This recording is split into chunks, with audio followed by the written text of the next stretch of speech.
1965. How was it like on that road to independence?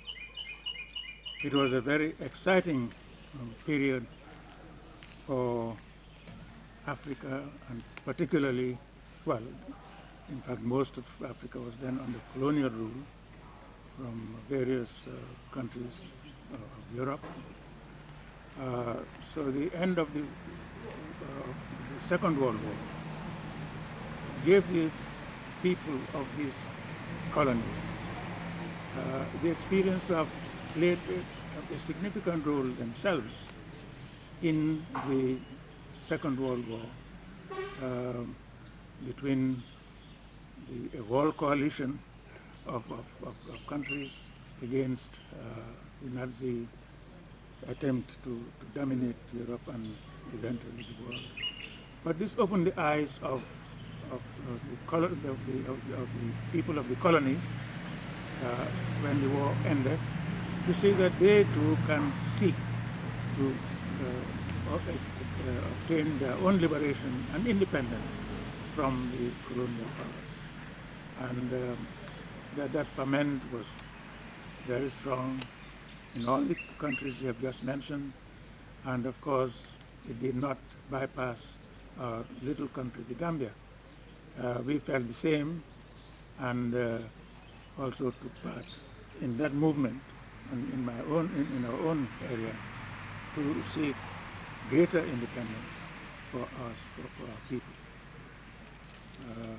So when our turn came, various political parties had already been active in the Gambia even before and during the Second World War. But our constitution restricted them really mainly to the colony area, because the Gambia was, when it became formally a colony of Britain, we were divided into, the country was divided into the colony And the protectorate. and the protectorate. The constitution which obtained then, within which political parties could operate, was confined to the colony, and only the people of the colony had the vote. But in a few years after the Second World War, people of the protectorate also awoke to the idea of independence and formed societies at the time, because they could not have political parties operating in the protectorate. And there was the Protected People's Society, which was not a political body, but was active in a sense. And when I came back from my studies as a surgeon, veterinary surgeon, veterinary officer in the Gambia government, I also had an interest in what was going on, and I attended the meetings of the People's Progressive Society. And later on, when at one of the chiefs' conferences, which was held in 1959, I believe, in 1959, the People's Protective Society, or the Protected People's Society, was already thinking in terms of converting themselves into a political party. But this came about at this chiefs' conference, which I attended as an officer, as a civil servant.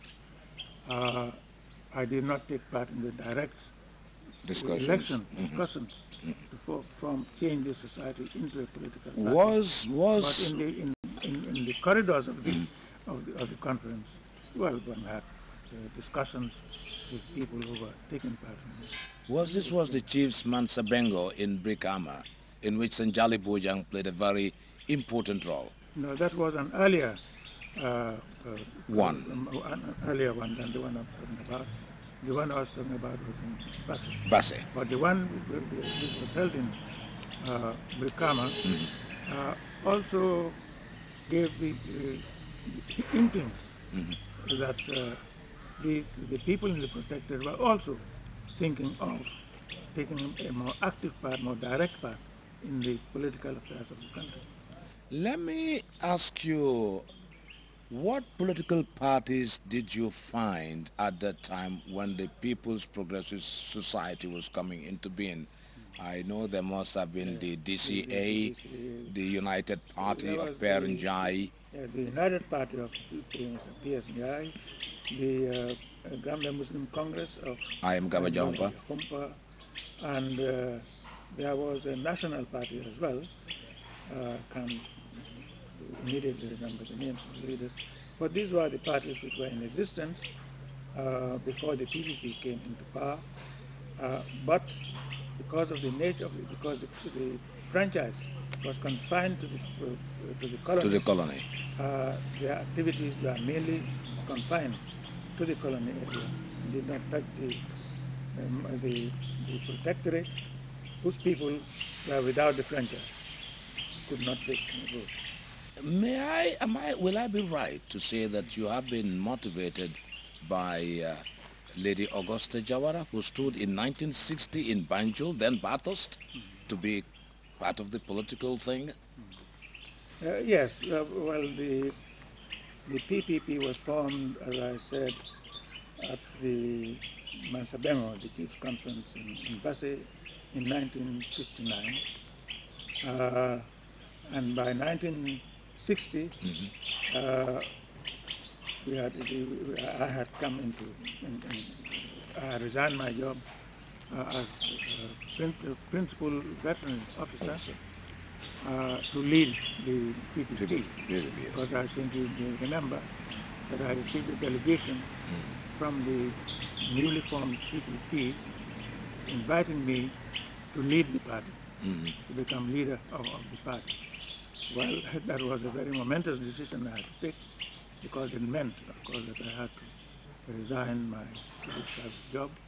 But after due consideration with myself, with my wife, Augusta, and other family members and friends and so on, and well-wishers, I decided to resign and to take up the leadership of the PPP. And when we considered candidates to stand for the PPP in the elections of 1960, Augusta was one of the candidates who was chosen to contest an election in Bathurst. And I was chosen to elect to represent the constituency in the combos, in fact, in the Kama. And the combos, all the combos constituted one constituency in that first election. Wherein the People's Progressive Party, PP, society before it became party, opted for independence, the other parties like the United Party, the Muslim Congress, were not very much interested. You were pushing all the time for the Gambia to become independent, and it consequently took you on a series of meetings. I remember in 1964, on the 22nd of July, by the way, the Marlborough Conference was held in London, which you attended. Yeah. Can you reflect on the Marlborough Conference? Oh, Because yes. this is where the Gambia's independence bill was tabled. Yes. This was we called it the Gambia Independence Conference. And in July 23rd to the 30th of July, I represented the PPP as the party leader. And with me were Sharif Sise, Sharif Diba, Ebi Njai, Amang Kanyi, Famara Wasature, Khalil Singate, Paul Balde. They were with me. Henry Madi Henry Madi represented as the business. independent. Yes, as an independent. Yes, there were some independents. Exactly. But these were the people representing the The PPP at PPP. that conference. Then there was the chiefs, were the body of chiefs of the Gambia were represented by Sefo Omar Mbaki at that conference. Then the United Party, led by Mr. P.S. Njai, was there himself, P.S. Njai, the party leader, with Burang John, and Keba Foon.